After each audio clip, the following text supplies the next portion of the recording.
एक बार की बात है, एक छोटे से गांव में रामू नाम का एक गरीब किसान रहता था। रामू बहुत मेहनती था, लेकिन उसकी गरीबी के कारण उसे अपनी मेहनत का फल नहीं मिल पाता था। वह अक्सर सोचता था कि उसकी जिंदगी में कुछ बदलाव कैसे आए। एक दिन रामू को गांव के बड़े बुजुर्ग से मिलने का मौका मिला। बुजुर्ग ने रामू से कहा, बेटा तुम्हारी मेहनत में कोई कमी नहीं है, पर अगर तुम अपनी सोच बदलोगे तो तुम्हारी किस्मत भी बदल सकती है। रामू ने बुजुर्ग की बातों पर गहराई से सोचा। उसने तय किया कि अब वह हर सुबह जल्दी उठेगा और भी ज्यादा लगन और सकारात्मक सोच के साथ करेगा।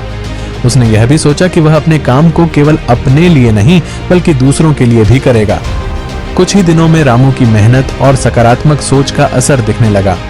उसकी फसलें अच्छी होने लगीं और गांव के लोग उसकी तारीफ करने लगे। अब रामू सिर्फ अपने खेतों में ही नहीं बल्कि दूसरों के खेतों में भी मदद करने लगा। धीरे धीरे उसकी प्रसिद्धि पूरे गांव में फैल गई। लोग उसकी मेहनत और ईमानदारी से प्रभावित होने लगे और उसकी मदद करने के लिए आगे आए। कुछ वर्षों के बाद रामू का जीवन पूरी तरह बदल गया। अब वह एक सफल और सम्मानित किसान बन चुका था।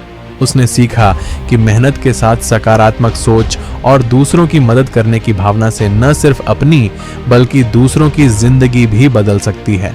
कहानी की सीख: अगर आप अपनी सोच को सकारात्मक रखें और मेहनत करते रहें तो कोई भी मुश्किल आपको आगे बढ़ने से नहीं रोक सकती।